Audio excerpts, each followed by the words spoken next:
Vous recherchez une école de référence pour une double formation universitaire et professionnelle de qualité? Voici l'opportunité à ne pas rater. L'École supérieure d'administration, d'économie, de journalisme et des métiers de l'audiovisuel ESAE vous offre des programmes d'enseignement en licence et en master orientés vers l'emploi qui font d'elle une référence à travers les filières de l'administration générale et territoriale, l'administration du travail et de la sécurité sociale, droit, diplomatie et relations internationales, administration hospitalière, universitaire et intendance, journalisme et métiers de l'audiovisuel et toutes les filières des sciences de gestion. Une seule adresse, www.esae.bj.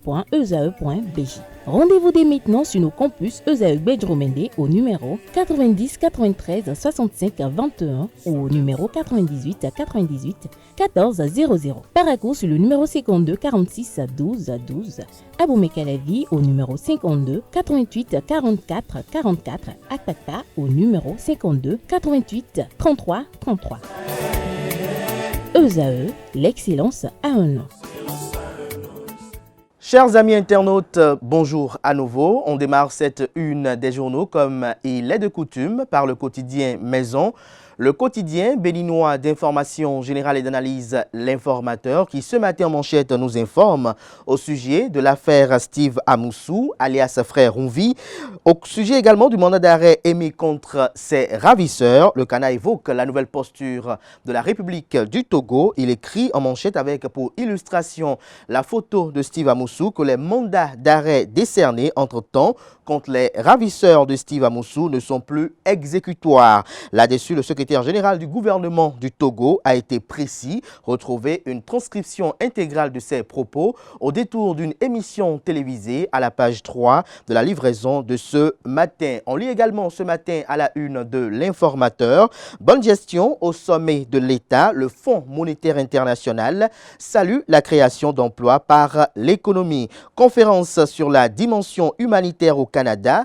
Le Bénin contribue à la réflexion sur la paix en Ukraine. À l'oreille droite, le titre Journal École qui vous convie à découvrir dans les colonnes de sa parution les productions journalistiques des étudiants en formation sur les différents campus de l'ESAE, l'École supérieure d'administration, d'économie, de journalisme et des métiers de l'audiovisuel qui a ses campus dans les villes de Cotonou, d'Abomey-Calavi et de Paracourt. Le quotidien national d'information, La Nation ce matin en manchette, nous emporte dans les couloirs de la présidence de la République et nous évoque une audience du président de la République. On lit en manchette économie béninoise, le satisfecit du Fonds monétaire international. Retour sur cette audience accordée par le chef de l'État Patrice Talon à la page 3 de la parution de ce matin. Signature de convention à la haute autorité de l'audiovisuel et de la communication AC. De nouvelles structures se conforment à la réglementation. Retrouvez les nouvelles structures en question à la page 2. Projet d'exploitation de pétrole brut, des faits qui confirment la viabilité à découvrir en page 3. Fraternité à présent, 7e exposition internationale d'importation de la Chine. Le Made in Benin à l'honneur à Shanghai. Retrouvez des détails sur la dite exposition en page 3. Ambiance de Toussaint à PK14 de Cotonou.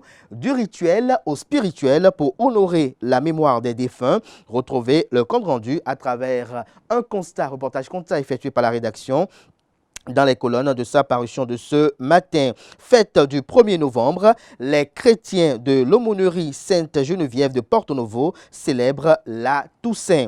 Le matinal à présent, Olusegun Obasanjo, ancien président nigérian, la démocratie occidentale a échoué, a-t-il laissé entendre. Il invite son pays à se tourner vers sa culture et son histoire. Retour sur les propos de l'ancien président de la République du Nigeria à la page 10 de la livraison de ce matin. Il s'agit bel et bien du quotidien Le Matinal. Foire internationale itinérante du Bénin 2024.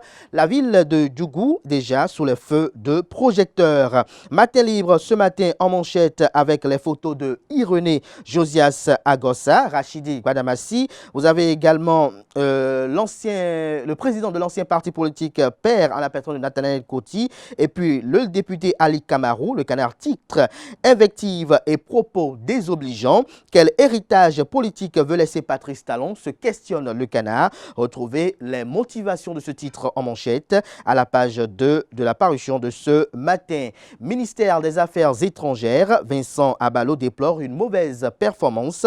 30% de taux de réalisation du plan de travail annuel PTA au 3e trimestre, selon l'UNADIB.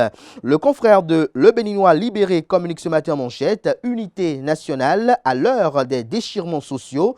Jacques Ayadji et le mouvement des élites engagées pour l'émancipation du Bénin Mouel Bénin donnent la recette. Retrouvez l'article qui vous édifie dans les colonnes de la parution de ce matin. Le potentiel en manchette nous informe que révoqué de ses fonctions de secrétaire exécutif pour des faits graves à la mairie de Kpamansé, le SE Dieudonné Aloukoutou paralyse Kpamansé, un péché administratif commis. Attendu jeudi dernier, il refuse pour une énième fois de passer service. Les regards de plus en plus tournés vers la Cour de répression des infractions économiques et du terrorisme Criette. On lit également à la une de Le Potentiel de ce matin, réunion des anciens conseillers communaux de Boricon. Luc Setonji Atropo, maire de la ville de Cotonou et président de l'Association nationale des communes du Bénin ANCB, exhorte à soutenir la réforme du système partisan. On peut lire également à la une de Le Potentiel de ce matin, conférence sur la paix en Ukraine. Olusegun Adjadi Bakari, ministre des Affaires étrangères béninois, a porté la voix du Bénin à Montréal. L'indépendant à présent, regard critique sur la gouvernance du pays. Patrice Talon, l'incompris, chef d'État engagé. On peut lire également à la une de l'Indépendant de ce matin, audience au palais de la Marina, satisfait du Fonds monétaire international sur la bonne santé de l'économie béninoise. L'événement précis, quant à lui ce matin manchette, procès des auteurs du kidnapping et procédure judiciaire en cours. Le Togo satisfait du Bénin sur la suite du dossier Frère Ronvi. En illustration, le secrétaire général du gouvernement retrouvait des précisions en page 3. On peut lire également à la une de l'événement précis de ce matin.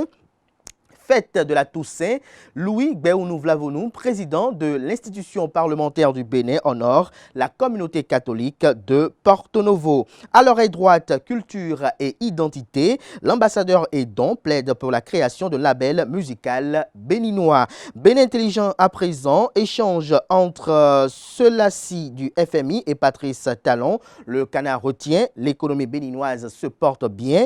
Le Canard écrit, noir sur blanc manchette avec une illustration d'une photo prise au cours de la dite audience que le président Patrice Talon a reçu le jeudi dernier, le directeur du département Afrique du Fonds monétaire international. Les échanges ont permis de réaliser que le Bénin jouit d'une bonne santé économique. Retour sur un compte rendu plus holistique à la page 3 de la parution de ce matin. La Nouvelle Tribune, quant à lui, ce matin, le journal titre « Nouveau marché moderne de Cotonou, des usagers soulèvent des inquiétudes ». Et nous apprenons ce matin que bien qu'étant propres et attirants, les nouveaux marchés modernes déjà fonctionnels à Cotonou laissent des vendeuses et des acheteurs réticents. Pendant que les vendeurs peinent à s'y installer à cause des horaires d'ouverture et de fermeture, les acheteurs, quant à eux, craignent que les produits soient plus chers dans ces marchés en raison de la qualité des infrastructures. Retrouvez des précisions dans les colonnes de la parution de ce matin du journal. L'Économiste, le premier quotidien économique du Bénin, ce matin manchette parle de commerce intra-africain. La CCR-UEMOA prépare les entreprises pour le marché de la ZLECAF. On lit également à la une de l'Économiste de ce matin. Commerce bilatéral, Made in Bénin, à l'honneur à la China International Import Expo. Retrouvez des détails en page 4. Nord-Sud quotidien ce matin, arrestation illégale de Steve Amoussou. Le Togo s'aligne sur la décision de la Cour de répression des infractions économiques et du terrorisme Criette. La Guérite à présent, journée départementale des élus du bloc républicain à Porto Novo. Adidjat Matisse lance les travaux. Jack Pata, quant à lui, présidentiel de 2026. Pourquoi le calme plat, s'interroge le confrère. On passe à présent à la une de Le Télégramme. Demande de liberté provisoire pour Olivier Boko et Oswald Omeki. Après le rejet, leurs avocats vont saisir la Cour suprême. On peut lire également à la une de Le Télégramme de ce matin sous Patrice Talon.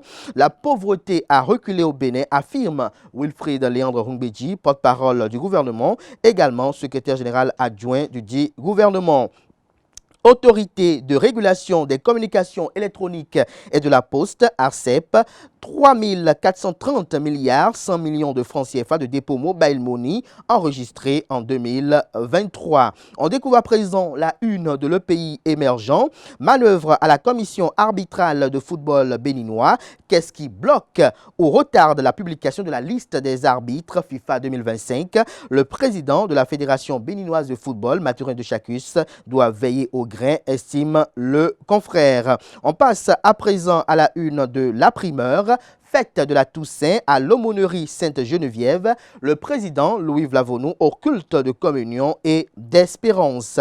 On découvre à présent décryptage info, candidature pour la présidence de la Banque africaine de développement BAD, Romuald Wadaï impressionne, une résonance d'expérience macroéconomique internationale, un homme de compétences et de réseau, le candidat parfait, estime le confrère.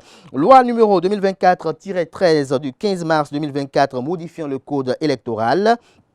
Une avancée majeure exposée par l'honorable Chantal Aïe. Retrouver les circonstances au cours desquelles ces propos ont été tenus, notamment les explications et également quel était l'auditoire dans les colonnes de la parution de ce matin du journal. Dynamisme Info, quant à lui, séance de prière à connotation politique. La rupture n'a pu rompre avec ces pratiques dénoncées par les siens. La boussole, quant à lui, sortie officielle du roi Baparapé de Parakou. Au nom du bloc républicain, l'honorable Rachidi Gbadamassi et le maire Zimé rehaussent la cérémonie. Gbadamassi promet au roi le soutien de son parti et celui du président Bio Tchané. Nous passons à présent à la une de Le Leader du jour qui titre ce matin en manchette lancement officiel du livre Ma foi, ma richesse.